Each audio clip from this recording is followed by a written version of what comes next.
Teague. And I'm Sam. And we are your well-informed girlfriends. Bringing you today's news, gossip, and unsolicited hot takes. This week, we're talking about what else? The Epstein files, and how the White House is trying to change the story. Yeah, we'll also be chatting about Vogue's newest model. Spoiler, it's made by AI. We'll also be talking love addiction and a new dating term, Sam. Oh my Wait God. till you hear it. Yes. Quantum dating. Ooh. I don't know, but I think I'm here for it. Okay. I'm excited to hear all that and more, so much more on this week's episode of Well Informed Girlfriends. Oh, and if you could like and subscribe, we would love you forever. Please do. Also, we've been gone for a few weeks. We have. It wasn't unplanned, but we just ended up taking summer vacations independently. That's how it goes, you know? It's like It a do quick be like little that. summer hiatus. Yeah, Teague went to Ireland, which is sick. I did. It was very fun. I loved it. It was very wholesome, very rainy. Rained every single day. Oh, wow. But that's part of the culture. It's like part of Ireland, you know? Right. I will say I did not pack correctly at all. So every day, and I also wanted all of my outfits to like look cute. So I was like refusing to wear like rain garb, but then I was, as a result, soaked every single day. So it was very fun. It was really cute. Yeah. Trip. You were in Michigan? I went back to Chicago originally. My brother got married. Shout out to Jake. Love that. And Javiera. And then, pretty much that's been what's up. I was back in the Midwest. I think I gained like 5 pounds. Shout out to Deep Dish Pizza. And, you know, that's how it goes. I'm happy to be back in LA. Honestly, can I just say, in Angelino, not packing for the rain is like the most on-brand thing you could have done. Yeah, no, absolutely. I mean, I just really wanted like cute outfit pics. I didn't get one, but I did. You know what I did on this trip, which I advise people to do, moving forward. And I know a lot of people do this, but this was my first time doing it. I booked a photographer on the last day of the trip because my family, like, it was 11 people. Oh, that's a lot. And we've never like traveled like that. It was a big deal. It was a big important trip for my mom, and so I really wanted something to like, you know, have like a place where we could actually dedicate to take photos, because all the other things, it was like really hard to get selfies with everybody. I hired a photographer just for like 1 hour in Ireland. She followed us around for a few minutes, and I like highly recommend doing that because it made it. Now we have these like keepsake photos that we can frame. All the other photos were like garbage, looks like they were taken out of potato, but these were professional and so great. And this woman was amazing. Maybe I'll put her information down below if anybody's in Ireland and wants to do the same thing. I love that. And your mom will treasure those pictures for sure. Yeah, I mean, it makes such a difference, you know? And then Yeah. it takes the pressure off. You're not like stressed about like documenting everything while you're experiencing the trip. And I was trying to be off my phone because, as you know, that's who I am now. And so I was trying to like be away from my phone and experience the moment more. So that really helped me, like knowing that like I could get good photos at the end of the trip anyways. Oh, I love that. That's perfect. It's great. Well, I'm glad. I hope everybody watching and listening has had a great summer as well. Yeah. We're kind of getting into the thick of the end of it, I guess. So kids are going back to school, and Crazy. the Epstein files are back in the news. The Epstein files are back. You want to hit us with that? Yes. Okay. We feel like we have to talk about it because everyone is talking about it. I was at dinner last night. Everyone's talking about it. Yeah. And there's truly, honestly, there's so much we could tell you, but I'm just going to try and sum it up, I guess, in like 3 different parts, and you can ask questions, I guess, as I go. And we'll hope that this works. But basically, first, there's the Wall Street Journal birthday book. Okay. The Wall Street Journal revealed Epstein's 2003 birthday book, which was compiled by Ghislaine Maxwell. Okay. It had like a lewd letter allegedly from Donald Trump, and there were others from Bill Clinton and other people. Okay. Trump has denied it, and he's suing the paper for $10 billion now.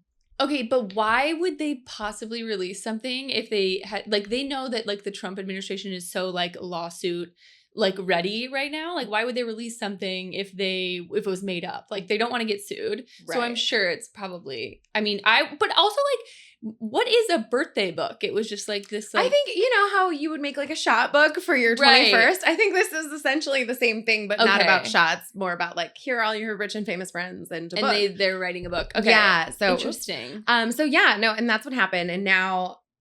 So that lawsuit is ongoing. Okay, got it. Now, moving to the U.S. House, people on both sides of the aisle really want to know what's in these files. Mm-hmm. You might remember that Pam Bondi promised to release them and then released a packet of information earlier this year. Two influencers. And then they realized what was in the packet of information had already been released essentially. Yeah. And so now a bipartisan House Oversight Subcommittee, say that 12 times fast, has issued subpoenas to the Department of Justice for an unredacted version of the Epstein materials. And they've scheduled a deposition of Ghislaine Maxwell for like early to mid-August. The full House wasn't able to vote on all of this because Speaker Mike Johnson cut the term short and then sent home everybody on a day early. So this is just a subcommittee doing all this. The main House hasn't had a chance or opportunity to talk about it because they were like, we'll come back to this, bye, and send everybody out. Yeah. 2 other House reps, a Republican from Kentucky, a Democrat from California, have actually filed a discharge petition, which aims to force the House to vote when they come back to work within 30 days. And that would bypass GOP leadership, which means that can't happen until September when everybody comes back. So what's this all about? Them actually releasing it? Yeah, they want them to release the unredacted Epstein files. Okay, got it. Yeah. I mean, how I don't know. How groundbreaking could it really be? Obviously, everybody wants to see it, and obviously it's a big talking point because it's been a talking point for what, a year? Right. But like, I'm just not sure. I guess we'll just see. I mean, if it's not groundbreaking, release them, right? Right. Like, I don't know. Also, That's kind of my opinion. There's definitely 2 sides to the argument. Also, like, where's the Ghislaine Maxwell in all of this? Okay, so she's currently in jail. She's serving a 20-year sentence. Okay. Multiple news outlets have reported she's met privately with the Department of Justice, the DOJ, and is weighing whether or not to testify under congressional subpoena. Okay. Her credibility and any deals offered are shaping up to be debatable. You know what I mean? But basically, TLDR, nothing can happen immediately, but we'll know more come August when she's scheduled to be deposed. Okay. And the drama from the House will resume early September. So that's that on that. Wow. Interesting. I mean, it would just be nice if they were like, released. Because it's like, what? Oh, yeah. I guess it's like, I think their argument, and I could see how this would be impactful. Mm-hmm. Their argument is that some people might be in it that are just named in it. To be fair, like, maybe you gave Epstein a coffee once or something. You know what I mean? Like, I don't know. I have no idea. Mm-hmm. And we're not there. We couldn't tell you. So there's that. But I think like if there's nothing really in it, then just release it. I think this Daily Show clip actually sums it up pretty well. So yes, the White House reacts. We should listen to this. Yeah, take a listen. I would say that, these files were made up by Comey. They were made up by Obama. They were made up by the Biden, Okay, cool. Cool as a cucumber. This guy's not worried about a thing. So let me get this straight. According to Trump, all the top Democrats got together and said, let's create some fake files that destroy Trump's political career. They don't ever use them. They let Trump get elected, don't use them. Let Trump get elected again, still don't use them. And then once he's the president, hope he releases the files without ever looking at them. So, and like as part of this sort of campaign to move on, you could call it, from the White House, they're trying to say they're kind of trying to plant different stories. Like Donald Trump has said that Obama is a traitor who ordered a false intelligence analysis to show Russia helped win the 2016 election. This weekend, he said Beyonce was illegally paid to campaign for Kamala Harris to the tune of millions. As far as everyone could tell, she was not. So yeah, that's what's happening. It's a lot. That's a lot. I know. And honestly, you could spend hours. You could do a deep dive into all of this. And frankly, my now husband has been. Yeah. But that's the Cliff Notes, you could call it. That's the Cliff Notes. Yeah, it's very interesting. I guess we'll just have to wait and see what happens. I know. I'm excited to see what happens because I feel like this is one of those sort of conspiracy theories that became real a little bit. It's like, oh, well, if it doesn't matter, then just release it, That's right. Me. That's me. That's very interesting. Oh, my goodness. What a time. What a time. Okay, well, we should get into really quickly the budget. Yes. Okay. Back in mid-July, Congress passed what's called the Rescissions Act of 2025. And basically it rolls back previously approved funds and cuts about like almost $8 billion from foreign aid and $1.1 billion from public broadcasting. It's the first time in decades that this has successfully happened, actually. And basically it's a clawback of funding. So clawback of funding. Yeah. What funds are being targeted here? Is this the stuff that we already have kind of known about?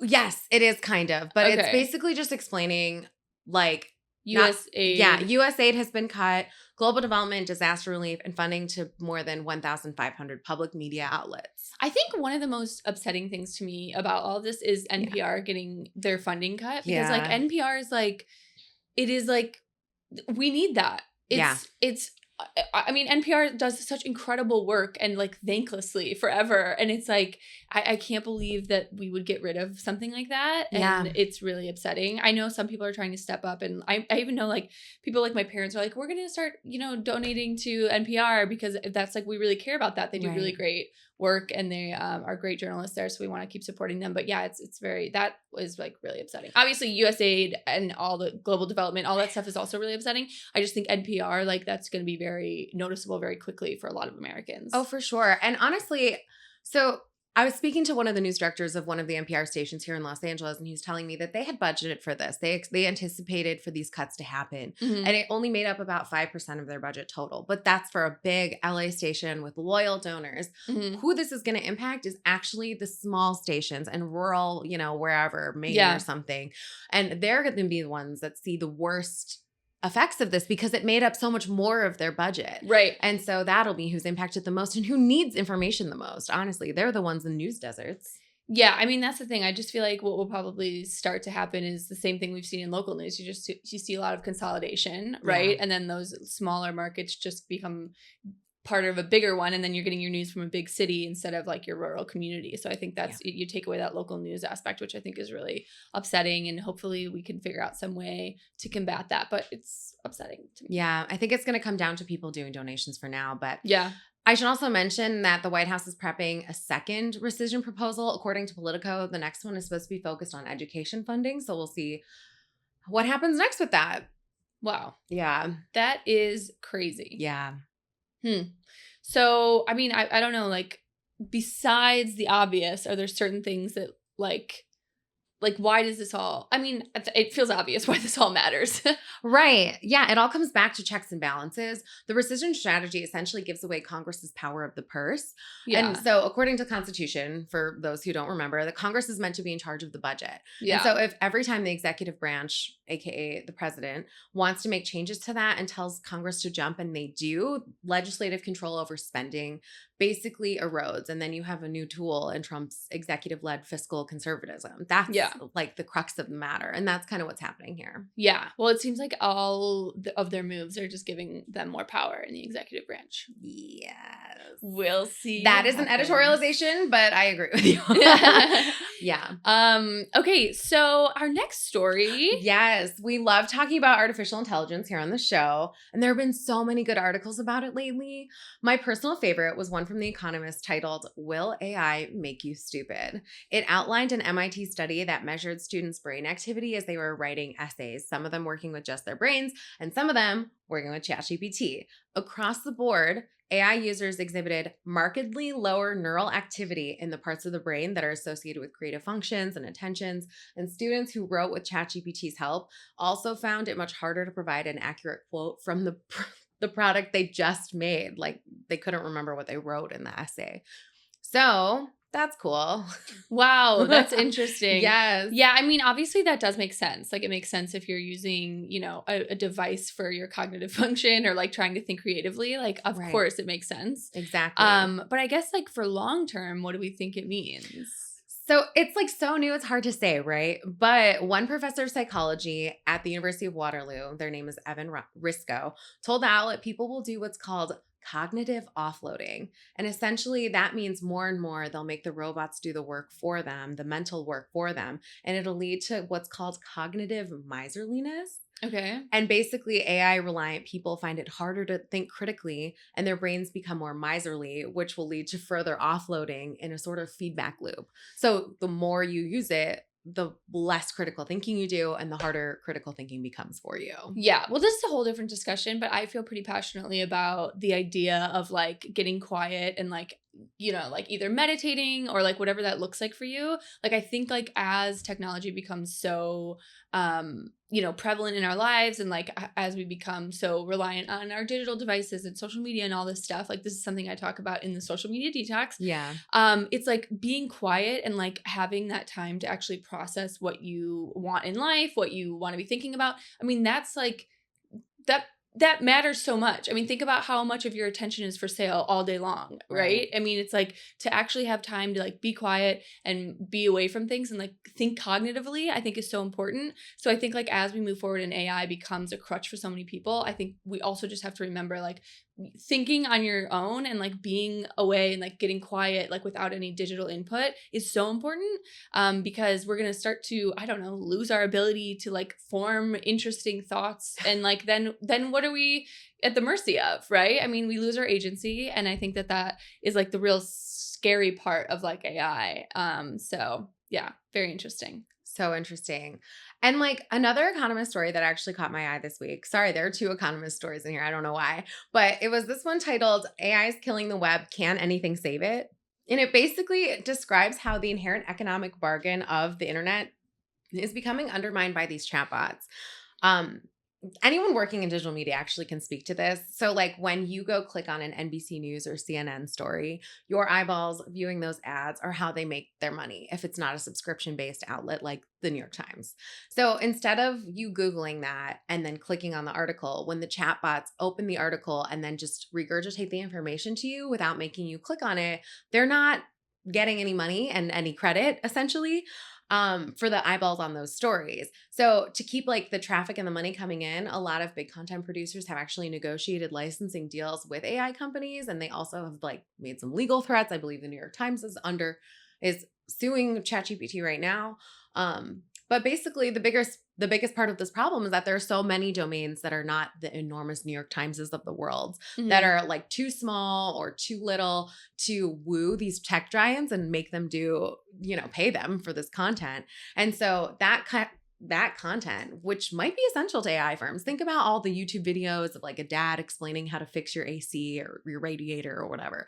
That would be helpful for AI to have, but that dad that made that YouTube video is not going to be negotiating. Yeah. Anyways, so that's kind of what's happening. And that's why it's undermining the economic like promise of the internet that we had when it started, like, and why people put out free content is because there's no way for them to make money now. And so that has a lot of content producers rethinking their business models. We've seen a lot of people push for what they're calling Google Zero, which is like using newsletters and apps to reach customers who don't go to them via search anymore, and moving content behind paywalls and or live events. But for a lot of the smaller content producers, it remains to be seen what's going to happen.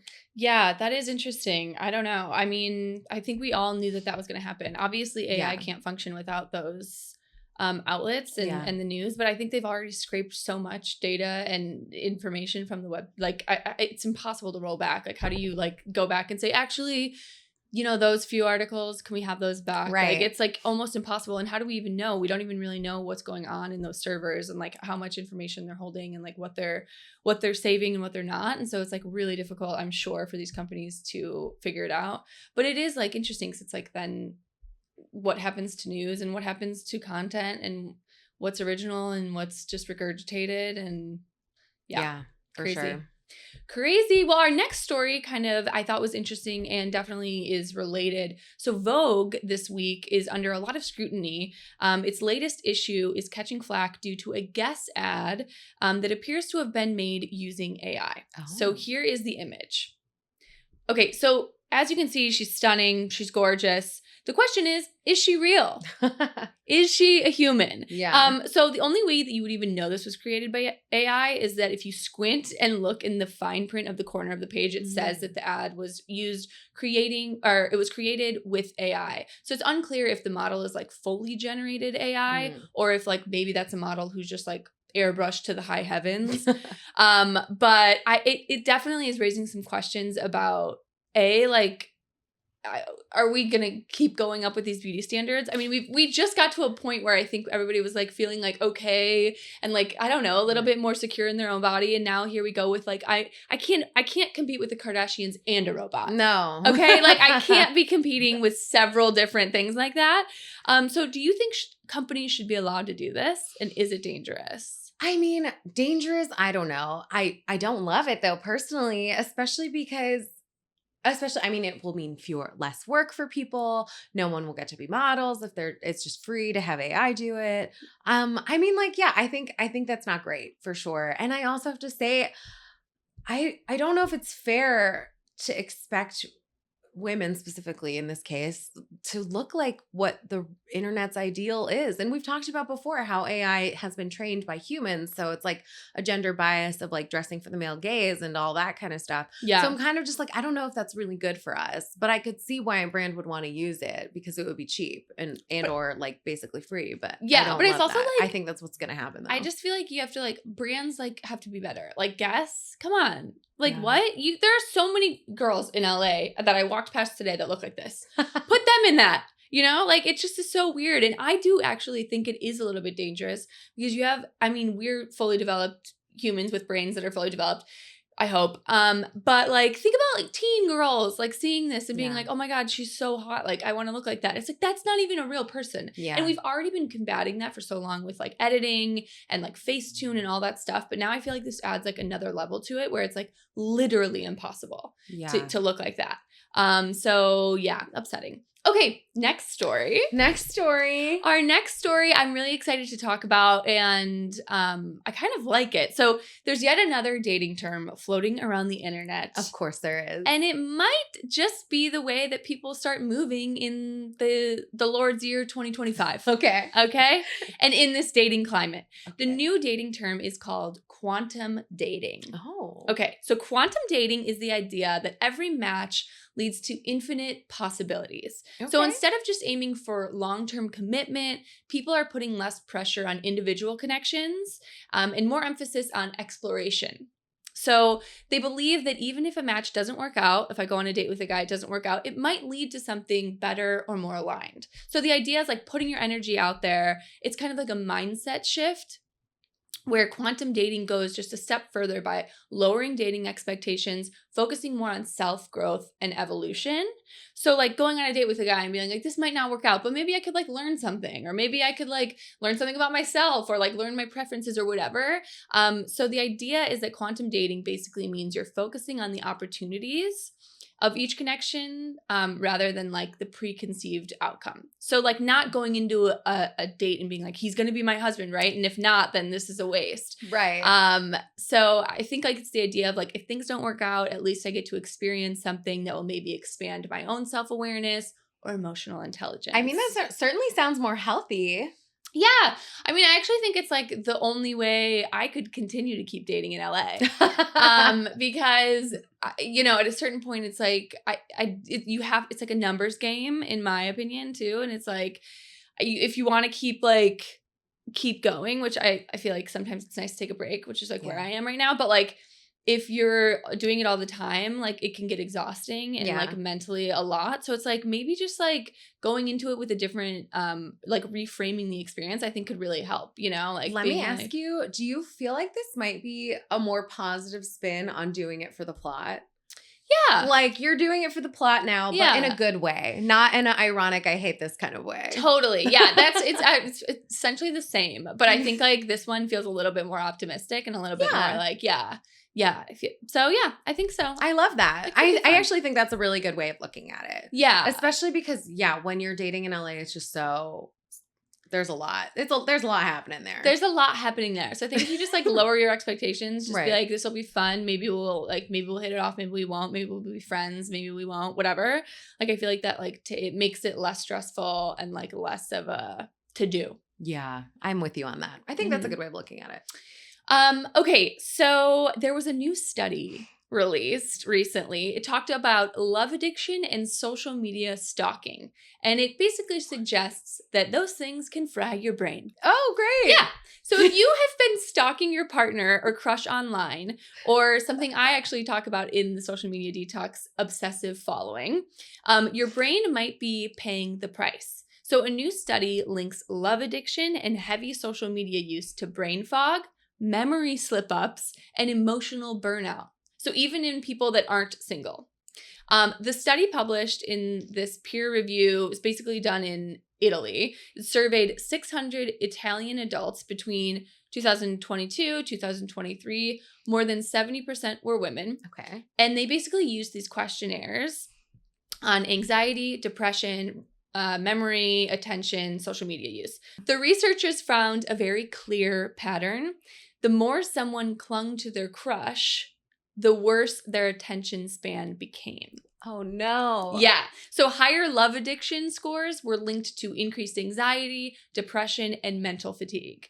So this is just like in general, you're obsessively thinking about someone, not just looking at them online. You're also obsessed in real life. Yeah, you're obsessed in real life, but Okay. also like I think also anything you look at on your phone obviously seeps into your subconscious, and like you are thinking about that Yeah. subconsciously. So I think it's like which comes first, like the chicken or the egg. Yeah. It's kind of like but yeah, no, I think this is really interesting, and it definitely makes sense because I think whenever you're like looking at something all the time or you're thinking about it, obviously what you think is what that can affect you, and especially if it's something that is like triggering to you. So definitely very interesting. Brain fog and memory issues. Yeah, well, that's why they say it's like living rent free in somebody's head. Yeah. If you're constantly thinking about your ex, you're not thinking critically about like, I don't know, your job. You're thinking about your ex and like who he's dating now, or stalking the girl and learning to paint because she knows how to paint that, or whatever. Yeah. I think that's. I understand how that can happen. I feel like I have brain fog just scrolling through social media too much. I'm like, I need to get off of here. No, absolutely. Like I can sense it. Yeah. My brain just stops. Yeah, it is working. funny. Well, that is like, that's like we could talk about this forever, but like that is one of the draws of social media. Like people like to just like disengage, especially like in a world and a society that is like so stressful. There's so much going on and like literally rotting on your phone. The bed rotting and the rotting bed on your rot. phone. I mean, it's a form of like disassociation, and a lot of people like now like are looking for outlets to do that because everything just feels so heavy. And so it's one of the reasons people do get addicted to their phones, and there's a sunk cost obviously to that as well. Yeah. And so it's very interesting, but crazy. Yeah. Interesting but crazy. Interesting but crazy. Okay, so some personal news. I got married in April. I've talked about this ad nauseum. However, we're going on our honeymoon in August. And the reason I bring this up is because there's this hilarious but kind of honestly thought experiment, interesting story in the cut this week. Yeah. About how somebody invited all of their friends on their honeymoon and they called it a buddy moon. And the headline, literally, you'll love this. The headline is, "You should invite all of your friends on your honeymoon." And I was like, I secretly love this idea. T, you want to come to Italy with us? First of all, yes. But second of all, I actually think it's a red flag if someone wants to do this. It's like, don't you want to be with your new partner? Like, this should be like the most special thing. It's very, it feels very like millennial, very Gen Z of us to want to do that. Like, I feel like especially the kids younger than me, like, I feel like all of them like hang out in like packs of people. We hung out in packs when we were little. did. No, we did. But I'm just saying, like, it feels very like that's what they do. So I think it's like hilarious that they're like taking them on. But like honeymoon feels like very special for the partners. Honeymoon is supposed to be romantic. I totally am fine with like friends coming on trips all the time. I am kind of like, I don't know. I mean, like, you're welcome to join if you really would like. I'll be there. That said, I do. Yeah, I'm kind of with you. I'm like, this is the one time that we should be just us, like having a romantical evening under the stars or whatever. Yeah, like whatever you're supposed to do on your honeymoon. I'm just kind of like, I don't know if your friends need to be there for that. No, because they've been there for everything. They came to the wedding, the bachelorette party, the bachelor party. Like, your friends have been around. They're fine. And by the way, now they're broke. So, like, they're like, I'm not coming on your honeymoon. I can't afford it. Literally. I know. We did a destination wedding, sort of, and that it was here in Southern California, but all of our friends are all over because we work in news and we're from the Midwest. So, like, I can't imagine being like, hey, guys, you want to come to Italy? They'd be like, truly F you, Sam. Yeah, I can't. Like, so I absolutely will not be there. Yeah. Anyways. That's hilarious. Well, thank you so much for joining us this week. We're so glad to be back and back at it. Please tell your friends to like and subscribe. Yeah, absolutely. Okay, we'll see you guys next week. Bye.